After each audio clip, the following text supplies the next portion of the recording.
"Ma'am, don't get in the car." The words ripped through the crisp afternoon air, raw and desperate. Mei Lin froze, one hand on the polished chrome handle of her sedan, her vision of the world momentarily fractured.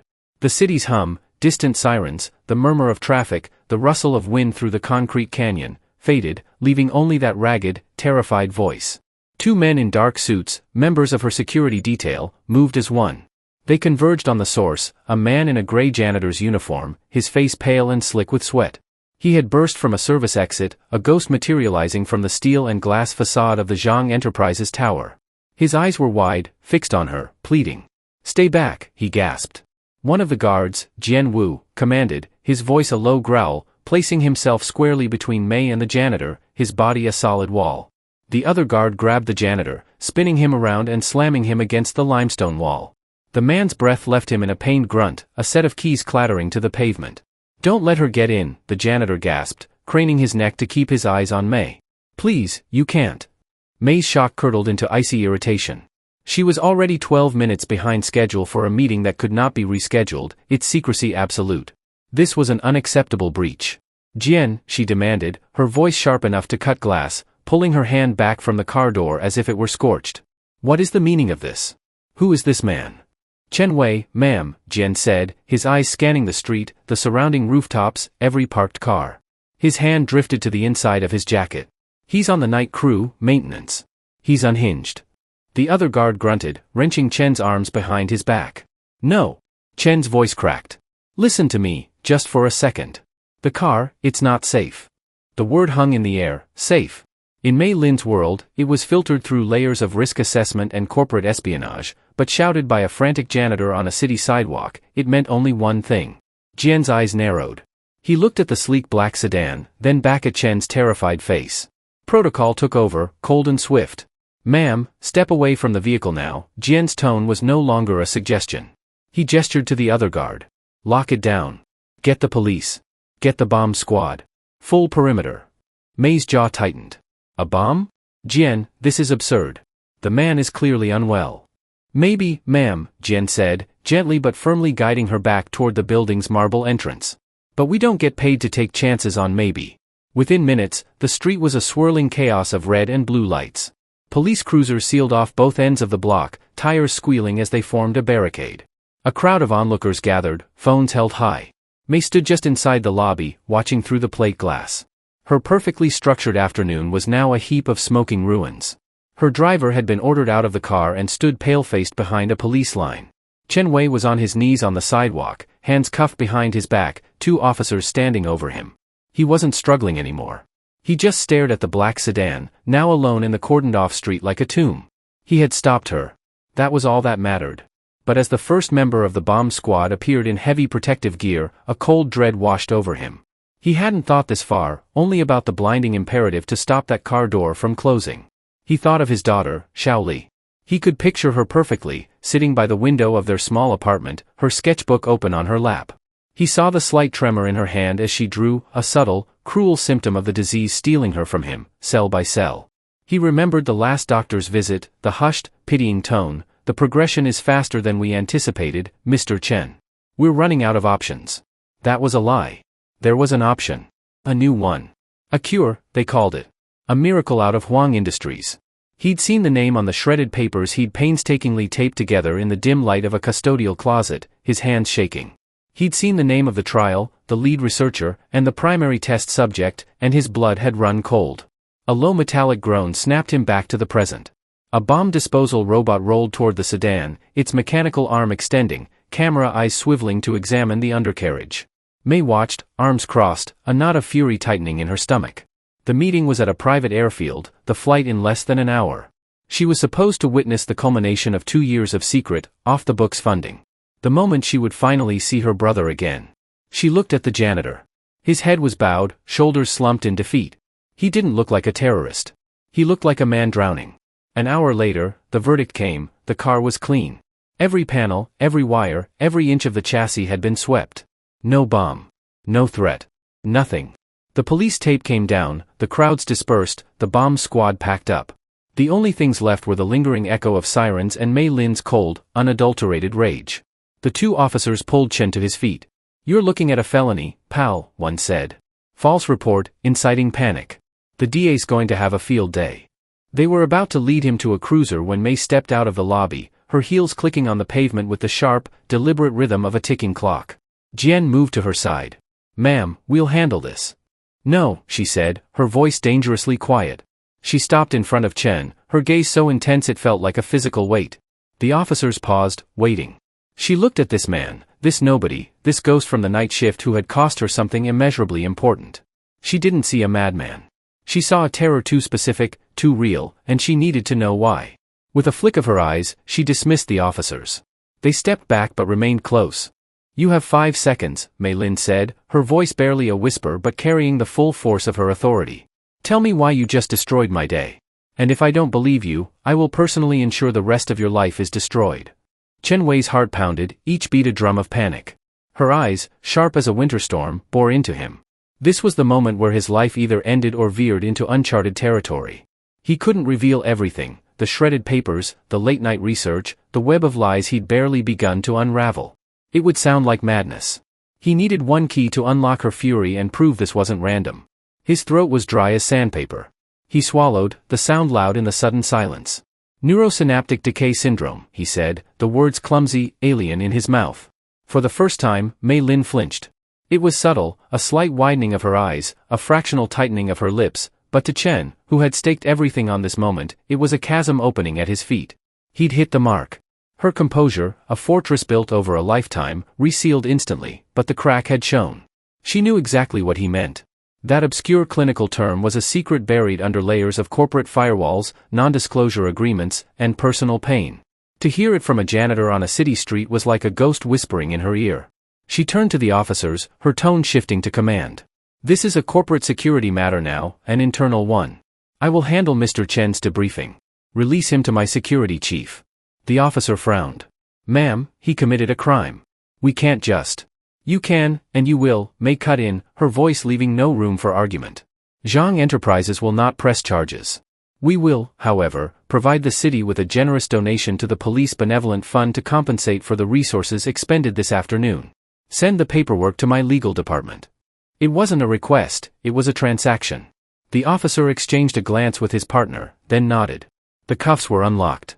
Chen rubbed his wrists, the raw red marks a reminder of how close he'd come to the edge. Jian, Mei said without looking at him. Take Mr. Chen to the 50th floor conference room. He is not to speak to anyone. He is not to leave. Wait with him until I arrive. Yes, ma'am. Jian's hand rested lightly on Chen's elbow, the touch firm but not rough, yet inescapable. As Jian led him into the gleaming lobby of the Zhang Enterprises tower, Chen felt a new kind of fear. He was no longer a citizen in the hands of the law. He was an asset, a problem, a piece of corporate intelligence in the hands of Mei Lin. He didn't know which was worse. The 50th floor conference room was a glass box suspended in the sky, with windows on 3 sides offering a sprawling view of the city's lights and shadows. The table was a massive slab of obsidian black marble, polished to a mirror finish. Chen felt like an insect under a microscope. Jian stood by the door, silent and motionless as a statue. An hour passed, then another. Chen's mind raced. He thought of Xiao Li, alone in their apartment, probably watching cartoons, unaware of the hurricane her father had walked into. He had to call her, to let her know he'd be late. He looked at Jian. Can I use my phone? My daughter. No, Jian said flatly. The door finally opened. Mei Lin swept in, her personal assistant trailing with a tablet. She dismissed the assistant with a nod, and the door clicked shut, leaving the 3 of them in the sterile silence. She didn't sit. She prowled the room's perimeter, her heels silent on the plush carpet. Chen remained standing, feeling the grime of his uniform, the sweat on his brow, the chasm between their worlds. Neurosynaptic decay syndrome, she began, her voice calm, controlled. Exceptionally rare. Fewer than 2,000 diagnosed cases worldwide. Tell me, Mr. Chen, how a man who mops floors for a living became an expert in boutique neurology. Chen's hands trembled, he clasped them behind his back. My daughter, Xiao Li. She was diagnosed 6 months ago. The words landed heavily in the room. Mei stopped pacing and faced him fully. He saw the conflict in her eyes, the CEO assessing a threat, the woman hearing an echo of her own private pain. She's 7, Chen continued, his voice thick with emotion he could no longer suppress. She loves to draw. Her hands, they've started to shake. The doctor said it's progressing. They said there's nothing they can do. A flicker crossed her expression, not pity, but a shared, bleak understanding. He pressed on. I know about the trial. The one you're funding, the Zhang Initiative. I know you think you've found a cure. May's face went blank, unreadable. The source of your information is of great interest to me. I found things. Papers. He couldn't admit he'd pieced them together from a shredder bin, not yet. I saw the name of the lead subject in the final phase. Your brother, Wei Zhang. Her jaw tightened. You've been busy, Mr. Chen. I was desperate, he shot back, a surge of courage rising with his fear. Wouldn't you be? A cure is being developed in the very building I work in. A cure for what's killing my little girl. I had to know more. And what you know prompted you to cause a citywide panic and make me miss the most important meeting of my life? Yes. Chen took a step forward, Jian tensed by the door. Because it's not a cure. It's a lie. The treatment, it doesn't work. It makes it worse. I saw the preliminary data, the mortality rates buried in the appendices. They're not saving your brother, Ms. Lin. They're using him. May stared at him, her mind racing, processing, analyzing. Was this an elaborate corporate sabotage attempt? Was he a pawn for a rival company? Or was he something far more dangerous, a desperate father who had stumbled upon a truth she herself had refused to see? She had poured $1 billion of her personal fortune into this project. She had trusted Dr. Sato. She had believed in the miracle because she had to. She walked to the head of the table and finally sat, gesturing for him to take a chair opposite her. The distance between them felt like miles. You say you have a daughter, she said, her tone shifting, becoming less of an interrogator and more of a strategist. I'm going to need her medical records, her full diagnostic history, everything. Chen Wei's blood ran cold. Why? She has nothing to do with this. She has everything to do with this, May corrected him, her eyes locking onto his. You've made an extraordinary claim, Mr. Chen, a dangerous one. I need to know if the foundation of your story is built on rock or on sand. She leaned forward, her voice dropping to a low, intense murmur. You are not leaving this building. My people will be looking into every aspect of your life, starting with your daughter. If you are telling me the truth, we have a mutual interest. But if you are lying, she paused, letting the weight of her words fill the room, then you have made an enemy you cannot possibly comprehend. The silence in the glass cage was absolute. Chen sat at the obsidian table, his reflection a tired, distorted stranger staring back at him. He was a prisoner, not in a jail cell with bars, but in a sky-high monument to a world he didn't belong in. His fate hanging on the whims of a woman who could erase him with a single phone call. Every minute that ticked by was a minute he wasn't with Xiao Li. Was she home from school yet? Had Mrs. Li next door given her the afternoon snack he'd left? Did she notice he hadn't called? The thought was a physical pain, sharper than the ache in his wrists. In her penthouse office 5 floors above, Mei Lin moved with cold purpose. The janitor's desperate, ragged confession had bypassed her corporate defenses and struck something deeper, something she hadn't allowed herself to feel in years. Doubt. I want everything on Chen Wei, she told Jian over the intercom, her voice devoid of emotion. Employment history, credit score, social media, known associates. I want to know what he eats for breakfast. And I want his daughter's medical file, not a summary, the entire chart. Have our legal team make the request directly to the pediatric neurology department at St. Jude's. Use my name. I want it in 1 hour. And Mr. Chen? Jian's voice crackled back. He stays where he is. No calls, no contact. He is a black box. I need to know what's inside before I decide to open it. The machine of Zhang Enterprises, once aimed at Chen, now focused on his life story. It was brutally efficient. Within 45 minutes, a series of encrypted files arrived on May's tablet. She bypassed the financial data and went straight to the medical report. Patient, Xiaoli Chen, age 7. Diagnosis, neurosynaptic decay syndrome, stage 2. May's breath caught. She read through the neurologist's notes, the clinical language a stark, sterile description of a nightmare she knew all too well. Patient presents with increased distal tremors. Observable decline in fine motor skills. Prognosis is aggressive. It was a mirror of the report she received weekly about her brother Wei. The foundation of Chen Wei's story wasn't sand. It was bedrock. He wasn't lying. The knowledge didn't bring relief, only a colder, more profound sense of dread. If he was telling the truth about his daughter, what if he was also telling the truth about the cure? Down on the 50th floor, Chen was pacing. The anxiety was a living thing inside him, clawing at his insides. He had to talk to Xiao Li. He approached the door where Jian stood, an immovable object. Please, Chen said, his voice cracking. I need to call my daughter. She'll be worried. She's just a little girl. Just 2 minutes. You can listen to every word. Jian's expression was unreadable, but he tapped his earpiece. "Ma'am, Chen is requesting a call to his daughter." The line was silent for a moment. Then Mei's voice came through, clipped and precise. "Put it on speaker." Jian produced a phone and dialed the number Chen gave him. After 2 rings, Xiao Li's small voice answered. "Daddy?" A wave of relief so powerful it made Chen dizzy washed over him. "Hey, sweetie pie. It's me. Daddy, where are you? You didn't call after school." He closed his eyes, leaning his forehead against the cool glass of the window. The lie felt like acid on his tongue. "I know, baby. I'm so sorry. It's a crazy night at work. One of the big water pipes broke, and it's a huge mess. I have to work a double shift to help clean it up." "Oh," she said, her voice small. "Will you be home for bedtime stories?"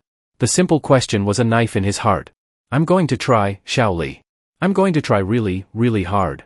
Did you have your snack?" "Yes, and I did my homework. I drew a picture of a castle for you. It has a big gate to keep the monsters out." Chen choked back a sob, turning it into a cough. "That sounds amazing, sweetie pie. You keep that gate strong for me, okay?" "Okay, Daddy. I love you. I love you more, Xiao Li. Be good for Mrs. Li. I'll call you as soon as I can." He hung up, his hand trembling. He slid down the wall to the floor, burying his face in his hands, the facade of strength crumbling into dust. He was unaware of the CEO 5 floors up, listening to the entire exchange. The sterile silence of her office filled with the sound of a father's breaking heart. Mei switched off the intercom. The conversation had done what no financial report or background check could. It had made Chen Wei real. He wasn't a corporate threat. He was a man fighting the same war she was, only with none of her resources. She turned to her secure terminal and pulled up the file on the Zhang initiative.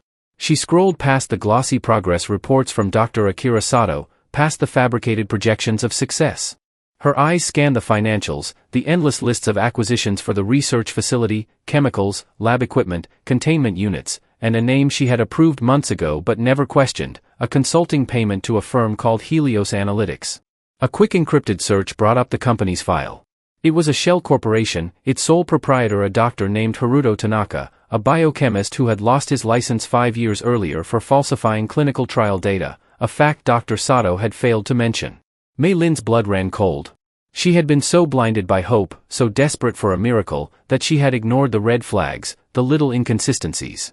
Sato's resistance to a third-party audit, which he dismissed as unnecessary delays that Wei can't afford. She looked at a photo on her desk, a younger version of herself and her brother, smiling on a sailboat, the sun in their hair, before the diagnosis, before the world had shrunk to hospital rooms and grim prognosis. The janitor was right. They weren't saving him. They were using him. Her finger hovered over the intercom button to call Jian, but this required a different touch. She picked up her direct encrypted line to Dr. Sato's private office at the research facility. He answered on the first ring, his voice smooth as silk. "Mei, I was beginning to worry. I trust the meeting was.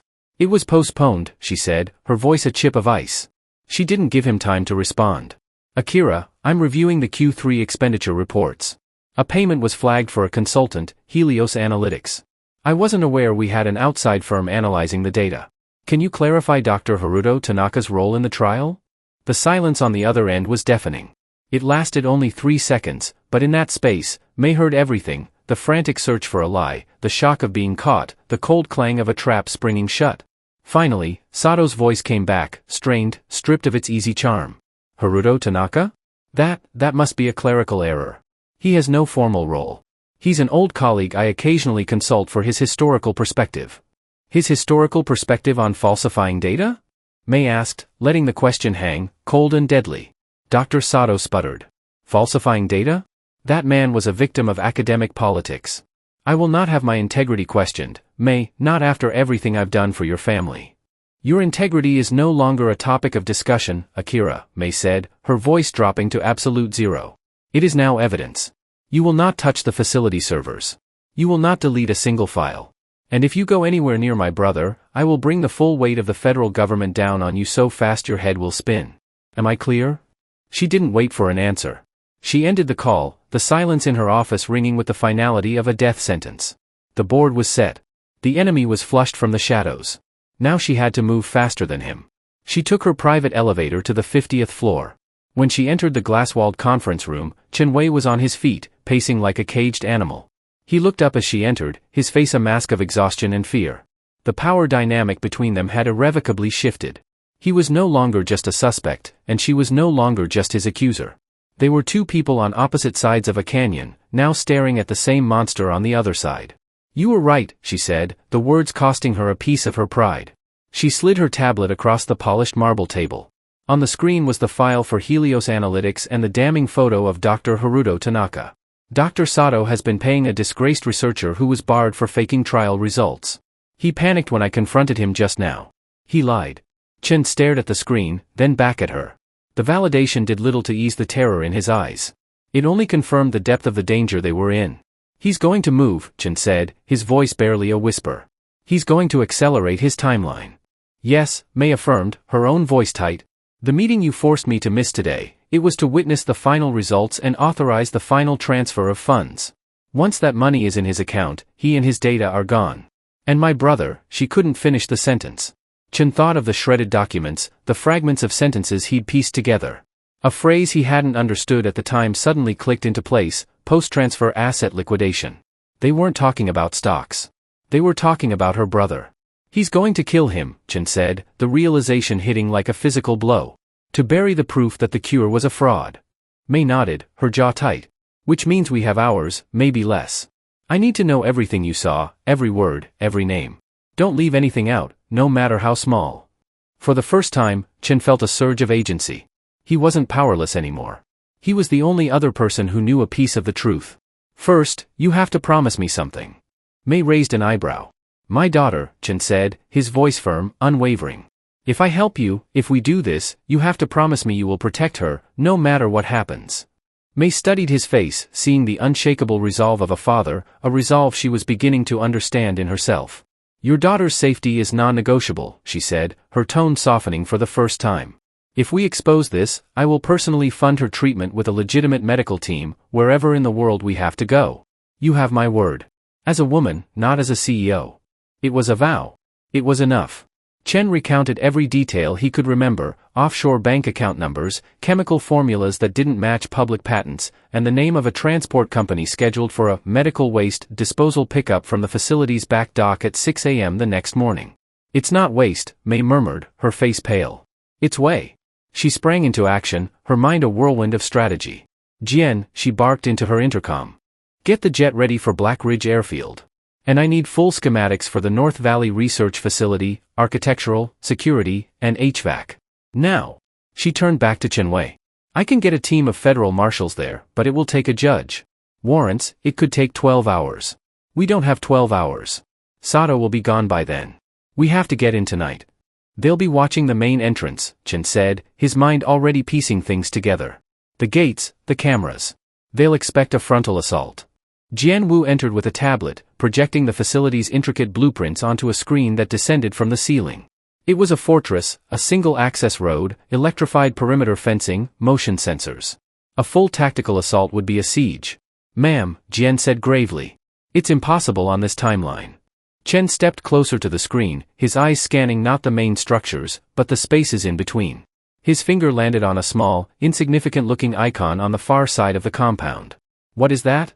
May asked. "An industrial sanitation conduit," Chen answered, his voice gaining confidence. "For acidic chemical runoff from the main lab.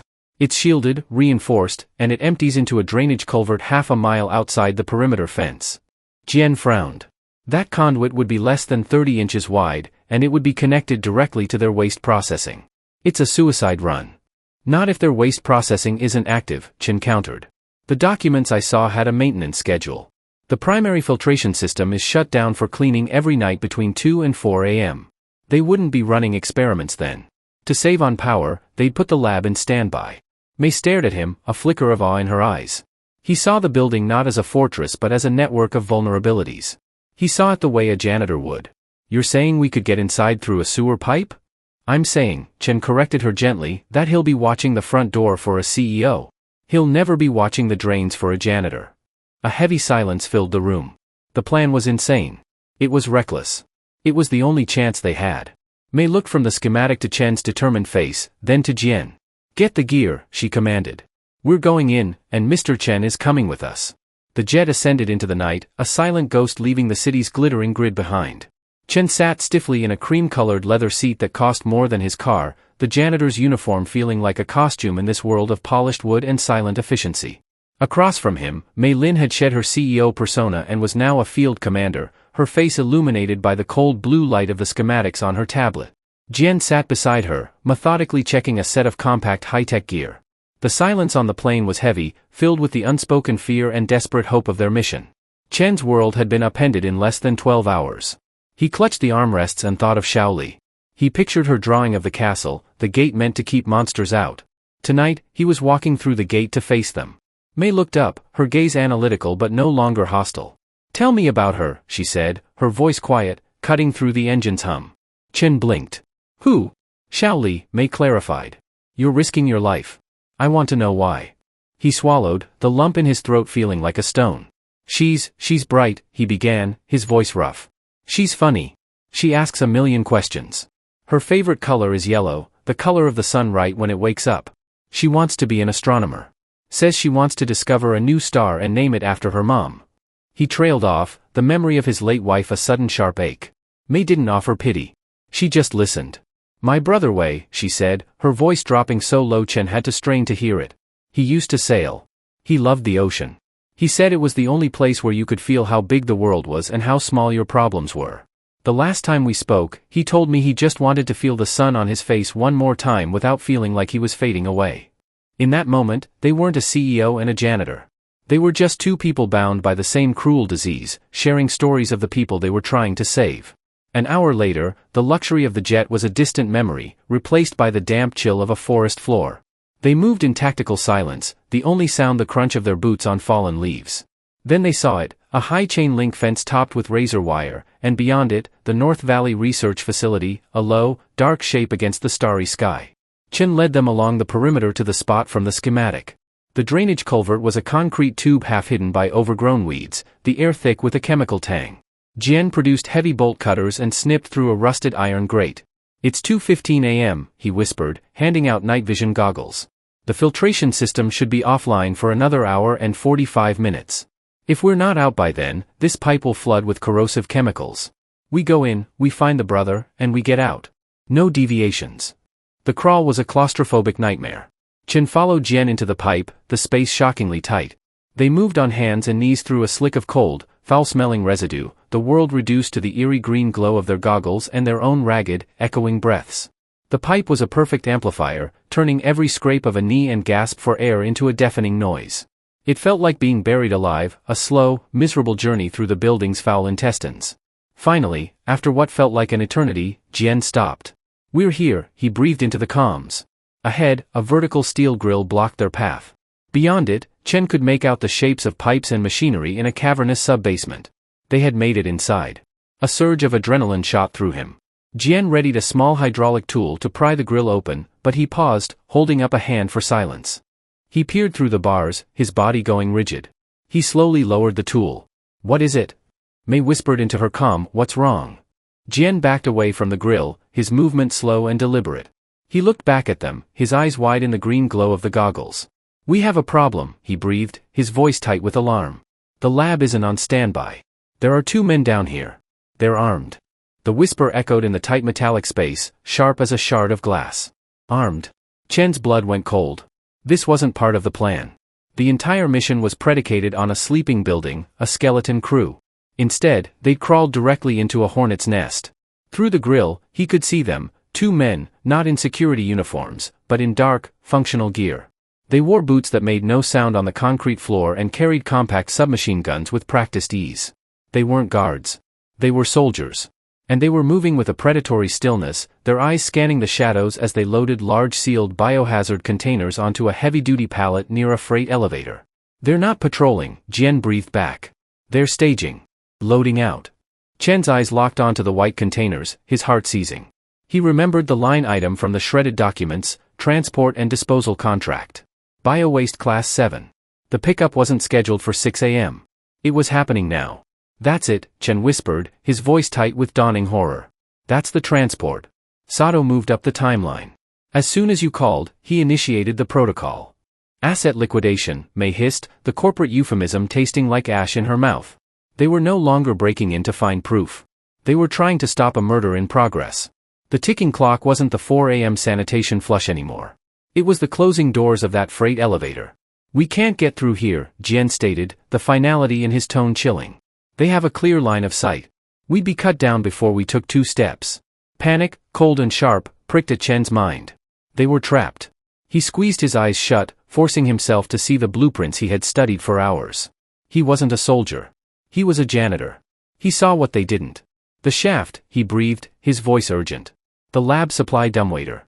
On the schematics, it was 20 yards to the left of our position on the north wall. It runs vertically through the whole facility." "It's a cross-open floor," Jian countered. "Create a diversion," Mei commanded, her mind already calculating. Something loud. Jian calibrated a small electromagnetic device. "I can overload the junction box for the lighting grid in the east corridor. It'll be a flash and a bang. It should draw them both. You'll have 1 shot. Be ready." He aimed the device through the grill. "On my mark. 3, 2, 1. Mark." A brilliant blue-white flash lit up the far end of the basement, followed an instant later by a percussive crack and the sound of shattering glass. The 2 armed men spun around, weapons raised, shouting to each other as the corridor plunged into darkness. Alarms began to blare. "Go! Go now!" Jian yelled, kicking the grill open with a single powerful stomp. They scrambled out, a chaotic tumble of limbs onto the cold concrete. For a moment, Chen was frozen by the sheer exposure of the open space. Then Mei grabbed his arm, pulling him forward. "Chen, move!" They ran, their footsteps echoing in the cavernous space. The 20 yards to the north wall felt like a mile. Chen's lungs burned. He could hear the men shouting behind them. He slammed into the wall, hands slapping against the cool steel, searching for the dumbwaiter door. He found the recessed handle and pulled. Locked. A beam of light from one of the men's weapon-mounted flashlights sliced through the darkness, sweeping across the floor toward them. Jian was there in a second, jamming a pry bar into the seam. With a screech of protesting metal, the door popped open. He shoved Chen and Mei inside the cramped, greasy-smelling box. "Get going," he ordered, squeezing in behind them and pulling the door shut just as the flashlight beam hit the wall where they had been. Plunged into absolute darkness, Chen fumbled for the control panel and slammed the up button. With a violent lurch, the dumbwaiter began its slow, grinding ascent, the chain mechanism screaming out their location. "Medical wing is on the 3rd floor," Chen whispered. "We're almost there." The dumbwaiter shuddered to a halt. Through the thin metal door, they could hear the squeak of rubber wheels on a polished floor and a low, urgent murmur. Jian slowly, carefully pulled the door open a fraction of an inch. Through the crack, Chen saw a brightly lit, sterile white hallway. Moving down it, away from them, was a gurney pushed by 2 orderlies in surgical scrubs. A still figure lay on it, completely covered by a white sheet. Dr. Sato walked beside it, looking at his watch. Mei saw it, too. A choked, strangled sound escaped her lips. A single, horrified word that was both a question and a prayer, "Wei." Mei lunged for the door handle, a raw, guttural cry building in her throat. Jian caught her, his hand clamping down on her shoulder like a vice, pulling her back into the shadows of the dumbwaiter. "No, ma'am. Wait," he hissed, his voice ablaze in the darkness. "We're exposed. They'll kill us all." "That's my brother," she choked out, fighting against his grip, her eyes locked on the gurney as it neared the freight elevator at the end of the hall. Chen watched, his own heart in his throat, as Dr. Sato pressed the call button. The massive steel doors slid open. The 2 orderlies pushed the gurney inside. Sato glanced one last time down the empty corridor, a thin, satisfied smile on his face before stepping in after it. The doors slid shut with a heavy final thud. It was over. They were too late. A strangled sob escaped Mei. She slumped against the wall of the dumbwaiter, the fight draining out of her. All of this, the risk, the fear, the desperate crawl through the filth, for nothing. "No," Chen said, the word quiet but firm. Mei and Jian both turned to him. In the dim light filtering through the crack in the door, they could see his eyes were narrowed, his brow furrowed in thought. "What do you mean, no?" Jian demanded. "It's a decoy," Chen said, the pieces clicking together in his mind. "It has to be. He was spooked after your call. He'd expect you might try something. Why move your most valuable asset through the main monitored hallway? Why the sheet? Why not a secured body bag if it's supposed to be waste? He's creating a ghost signal, a false trail on the security logs for anyone who comes looking later." Mei looked up, a flicker of desperate hope igniting in her eyes. She clung to the logic, to the possibility. "He wants it to look like my brother left through that elevator. But he's not in there. He's still here. Somewhere else." Galvanized by the new possibility, she pulled out her tablet, its screen bathing the small space in a bright glow. She pulled up the third-floor schematic. He'd need a place that's secure, isolated, and off the main camera grid. Somewhere with a different way out. Her finger traced over the neat boxes of labs and patient rooms. Chen leaned closer. Not a new room, an old one, somewhere forgotten. His finger landed on a large grayed-out section at the far end of the wing, labeled in small archaic text, Surgical Theater 3. Decommissioned. There. It's an old wing. They wouldn't have bothered upgrading the security systems. It probably has its own service elevator, an old one that goes straight to a basement loading dock. May zoomed in. He was right. A thin line on the schematic indicated a small isolated elevator shaft disconnected from the main building network. A ghost exit, she whispered. Just then, the freight elevator at the end of the hall chimed, its doors opening again. Sato and the two orderlies stepped out without the gurney. They headed back down the hallway, their job done. Now, Jian said, his voice low. Now we move. They slipped out of the dumbwaiter into the sterile white corridor. The air hummed with the quiet thrum of machinery and smelled of antiseptic. Every sound was magnified. They moved like shadows, pressing themselves into a dark alcove as Sato and his team passed the other end of the hall. Chen watched the doctor's calm, purposeful stride and felt a chill. This was a man without a conscience. They reached the corridor leading to the decommissioned wing. It was darker here, the lights spaced farther apart. At the end of it was a set of heavy double doors made of steel with a small wired glass window showing only darkness beyond. Next to it was an electronic keypad, its single red light glowing like a malevolent eye. Jian examined the lock. Magnetic seal, encrypted keypad. I can't bypass this without a plasma cutter or a lot more time than we have. They were stuck. A few feet of steel and a password separated them from Wei. May pressed her ear to the cold metal of the door. She could hear a faint rhythmic beeping from inside. A heart monitor. He was in there. He was alive. Chen's eyes scanned the wall around the door, his gaze catching on a small dusty metal plate near the floor. The lettering was faded, but he could just make it out, Emergency Atmospheric Purge Control. He'd seen panels like it in old industrial buildings. It was a relic. I can't open the door, he said, a new daring idea forming in his mind. But I think I can make them open it for us. He pointed to the panel. This is a manual override for the room's ventilation in old surgical theaters. If there was a chemical spill or a gas leak, you could trigger a purge. It would suck all the air out of the room and vent it outside, replacing it with a sterile saline nitrogen mix. The people inside would have about 30 seconds to get out before they suffocated. Jian stared at him, a look of horrified admiration spreading across his face. May's expression turned to ice. Sato is a monster, she said, her voice a low, vicious growl. Let's see how he likes it when his own lab tries to kill him. The old screws groaned in protest, their threads rusted and stiff. Chen's fingers, slick with sweat, fumbled with the multi-tool. Every turn felt agonizingly slow, amplified by the steady, fragile beep-beep-beep of the heart monitor coming from the other side of the door. It was the sound of a life hanging in the balance. A life they were about to gamble in a desperate, reckless play. The last screw came free. Chen pulled the dusty panel off, revealing a simple, brutal mechanism inside, a heavy insulated red lever set in the off position. Below it, a faded decal read, Caution. Activation will result in total atmospheric expulsion. This was it, the point of no return. Chen looked up at May. Her face was pale in the dim corridor light, but her eyes were burning with a cold fire. She gave a single sharp nod. Chen gripped the lever with both hands, his muscles straining, and pulled. There was a heavy, satisfying clunk as the lever locked into the on position. For a terrifying second, nothing happened. Then a deep, powerful hum began to vibrate through the floor, the sound of immense turbines spinning to life somewhere in the bowels of the building. A single strobing red light above the steel door began to flash, painting the corridor in silent, rhythmic bursts of crimson. From inside the room, the placid beeping of the heart monitor instantly became a frantic, high-pitched shriek. A muffled shout of alarm and disbelief followed, then the sound of crashing equipment. The keypad on the wall next to the door lit up, beeping furiously as someone inside tried to override the purge. Code after code was rejected. With a sudden sharp hiss of escaping air, the magnetic lock on the door disengaged. The heavy steel door was flung open from within, and Dr. Sato stumbled out into the hallway, clawing at his collar, his face a mask of purple-tinged panic. Right behind him was another man, older with thinning gray hair and the terrified eyes of a rat trapped in a flooding sewer, Dr. Haruto Tanaka. They gasped in the hallway air, their lungs burning. Then they saw who was waiting for them. Sato's panic instantly morphed into incandescent rage. You, he spat at May, his voice a ragged gasp. Before he could take another step, Jian moved forward, a shadow detaching from the wall. The sound of his suppressed pistol being drawn was a soft, deadly click.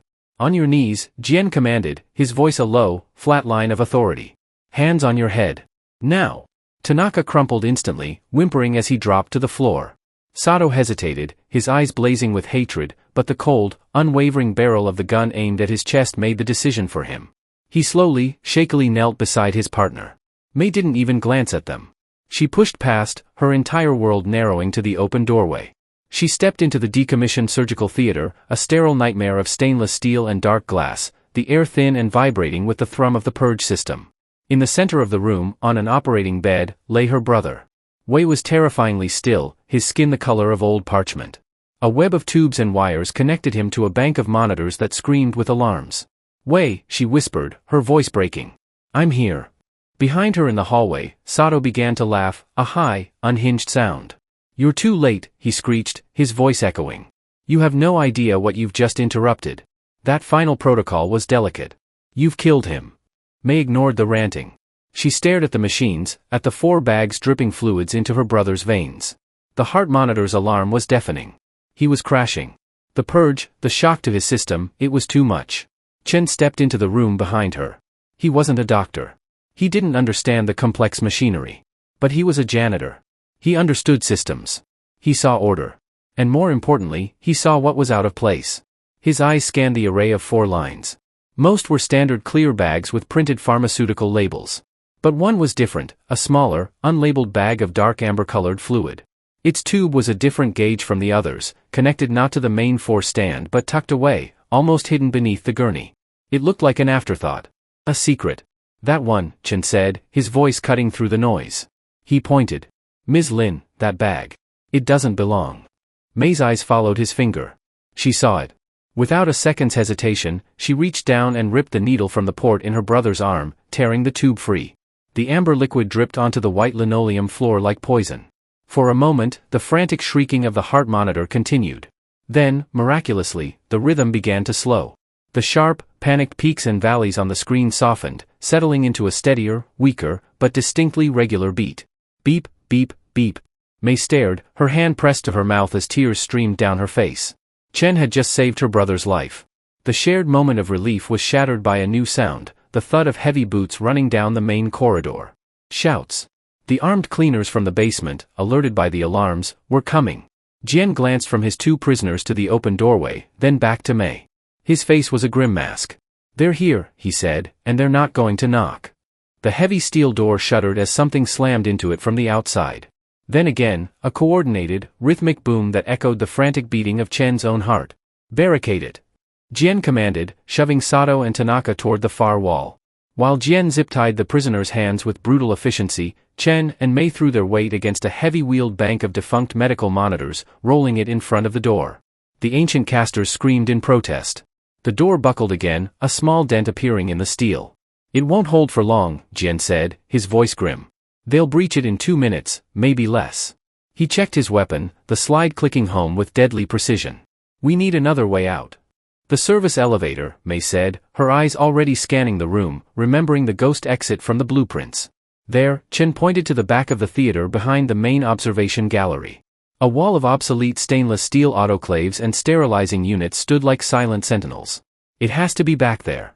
Another thunderous crash against the door sent a spiderweb of cracks through the small wired glass window. They could hear muffled shouts, orders being given in the hallway. May, get your brother, Jian ordered.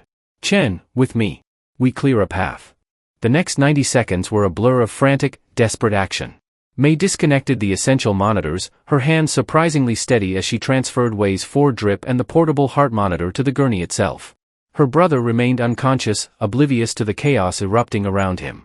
Chen and Jian shoved the heavy autoclaves aside, muscles straining, the screech of metal on linoleum grating in the enclosed space. Behind the last unit, they found it, a narrow, unmarked metal door flush with the wall. There was no keypad, only a simple heavy-duty latch and a small grimy panel next to it labeled Maintenance Override. They're using a battering ram, Jian grunted, glancing back at the main door, which was now visibly bowing inward. 15 seconds. May, wheel the gurney over. Chen called. The elevator, can you get it working? Chen pried the override panel open. Inside was a mess of old, thick wires and a large, rusted manual lever. It was a power disconnect. It's completely offline, he said, his heart sinking. Boom! A hinge on the main door snapped with a percussive crack, the door slumping inward. No time for a rewire, Jian yelled. He aimed his pistol at the lock on the service elevator and fired twice. The shots were deafening in the enclosed room. The lock shattered. He kicked the door open, revealing a dark, greasy elevator shaft. The car was right there, level with their floor.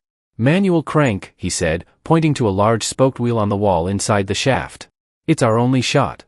Just as he spoke, the main door burst open with a scream of tortured metal. Two men in black tactical gear stormed in, their weapons sweeping the room. Jian opened fire, a controlled 3-round burst that dropped the first man. The second dove for cover, returning fire, the air filling with the deafening roar of automatic weapons and the sharp smell of cordite. Get him in the elevator. Jian roared over the gunfire, laying down suppressing fire. Go now. Chen and Mei pushed the gurney into the small, dark elevator car. It barely fit. Tanaka and Sato, the two prisoners, huddled in the back corner, whimpering in terror. Jian, come on. Mei screamed, her hand outstretched. More armed men were pouring into the room. Jian was backed into a corner, exchanging fire, a single man holding back an army. A bullet sparked off the metal wall near his head. He glanced back at the elevator, his face grim, a silent apology in his eyes. There's no time, he shouted. Get him out of here, ma'am. That's an order. No. Mei cried, her voice raw. I'm not leaving you. Another volley of bullets ripped through the room, chewing up the wall where they stood. Chen saw the look on Jian's face. It wasn't a choice. It was a sacrifice, for Mei. Acting on pure instinct, Chen slammed his hand against the elevator's control panel. He found a large, greasy button under a cracked plastic cover that read emergency descent. He mashed it with the heel of his hand. A loud alarm bell began to clang, and with a sickening lurch, the elevator car dropped. The heavy grill-like doors began to slide shut. Mei screamed Jian's name, her hand still reaching for him. The last thing they saw before the doors closed was Jian standing his ground, his gun blazing as the armed cleaners advanced on him, their forms silhouetted by the flashing red emergency light. Then the doors slammed shut, plunging them into a rattling, clanging darkness. The sound of the gunfight abruptly cut off, replaced by the terrifying sound of their semi-controlled freefall descent into the heart of the building. The elevator didn't just descend, it plummeted. The emergency brake was shot, and the car dropped down the shaft in a terrifying freefall. The clang and screech of metal on metal was deafening. Sparks rained down from the cables above, illuminating the small, cramped space in strobing, hellish flashes. Mei was thrown against the wall, her grief for Jian momentarily eclipsed by raw, primal terror. Chen grabbed onto a maintenance railing, his other arm thrown out protectively in front of Wei's gurney. Sato and Tanaka were a heap on the floor, screaming. The fall lasted only a few seconds, but it felt like a lifetime. It ended with a bone-jarring, tooth-rattling crash as the car hit the bottom of the shaft. The impact was so violent it threw them all to the floor. The world went dark. For a moment, there was only the sound of pained groans and ragged breathing. Then Chen's voice cut through the black. Everyone okay? I'm fine, Mei managed, her voice shaky. She fumbled for the tactical flashlight Jian had given her. A powerful white beam cut through the darkness, revealing the chaotic scene. The gurney had tipped, but Wei was still strapped in. His monitors were dark. Mei scrambled to his side, her hand searching for a pulse in the dim light. The power's out, Chen said, his mind already working. He found the monitor's battery backup switch and flipped it. The screen flickered to life. The steady, reassuring beep of Wei's heart filled the silence. He was stable. Mei let out a shuddering breath of relief. She looked at Chen, her eyes full of a dawning, terrifying respect. He wasn't just a janitor. He was a survivor. The elevator doors were crumpled and jammed, but Chen found a manual release lever. With a grunt of effort, he forced them open a few feet, enough to squeeze through. They were in a cavernous subterranean loading dock. The air was cool and smelled of diesel and damp concrete. This was Chen's world. There, he said, pointing to a large rolling steel door. That's the main exit, but it'll be locked down. We need another way. His eyes scanned the loading bay, past the parked delivery trucks and stacks of crates. Plan B, he said, his gaze landing on one of the trucks. As they began to carefully maneuver the gurney out of the wrecked elevator car, Sato staggered to his feet. Wait, he said, his voice a desperate, sycophantic whine. He directed his words to Chen, ignoring Mei completely. You don't have to do this. You're not like her. I can pay you. I can pay you millions. And your daughter, the cure, it wasn't a complete lie. The data was just accelerated. I can fix it. I can save her. Just let me go. Let me walk out that door, and I will personally oversee her treatment. Chen stopped. He turned to face the man who had been seconds away from murdering his savior's brother. He thought of Xiaoli, of her sweet, trusting face, and he thought of the amber-colored poison he'd seen dripping into Wei's veins. "You don't get to say her name," Chen said, his voice low and cold as the concrete floor. "You don't get to talk about saving anyone. You are a monster, and you're going to prison for the rest of your life." He turned his back on Sato. The conversation was over. Mei watched the exchange, her expression unreadable. She had offered Chen a promise. Sato had offered him a bribe, and the janitor, who had every reason in the world to be selfish, had chosen justice. Chen smashed the smaller passenger side window of the nearest truck with a fire extinguisher. He reached in, unlocked the door, and slid into the driver's seat. A few seconds later, the engine roared to life. "Get him in the back," he yelled over the noise. Mei and a terrified Dr. Tanaka loaded the gurney into the truck's cargo bay. Mei climbed in beside her brother. Chen slammed the truck into gear and stomped on the accelerator. The heavy vehicle lurched forward, smashing through the rolling steel door with a deafening crash of tearing metal. Alarms blared to life across the compound as they burst out into the pre-dawn chill. A mile down the dark, empty road, he pulled over. Mei emerged, her face streaked with grime. She took out her satellite phone and dialed a number from memory. "Director Evans, this is Mei Lin," she said, her voice ringing with absolute authority. "I am declaring a clear and present threat at the North Valley Research Facility. I have direct evidence of illegal human experimentation, conspiracy to commit murder, and massive financial fraud. The men responsible are armed and extremely dangerous. I need a federal tactical team on site now. Full quarantine and containment protocol. My authority." She ended the call. Soon they heard it, a distant, rhythmic chopping sound growing steadily louder. On the horizon, a swarm of black unmarked helicopters descended upon the facility like avenging angels. The cavalry had arrived. Mei climbed into the passenger seat, her body slumping with exhaustion, her gaze fixed on the flashing lights in the distance. The immediate threat was over, but the cost was settling in. She turned to Chen, her voice quiet and heavy with a grief that was just beginning to surface. "He didn't make it, did he?" she asked, her voice cracking. "Jian?" Chen stared at the road ahead, at the path leading them away from the chaos and back toward a world that would never look the same. He had no answer to give her. There was only silence. The world outside the truck was a blur of flashing lights and screaming sirens. Chen drove, his knuckles white on the steering wheel, his mind a numb void. Mei sat in silence, her gaze fixed on the road, but seeing only the image of Jian framed by the closing elevator doors, a lone soldier against an unstoppable tide. They met the first federal blockade a mile down the road. Within minutes, the chaotic escape transformed into a controlled, clinical operation.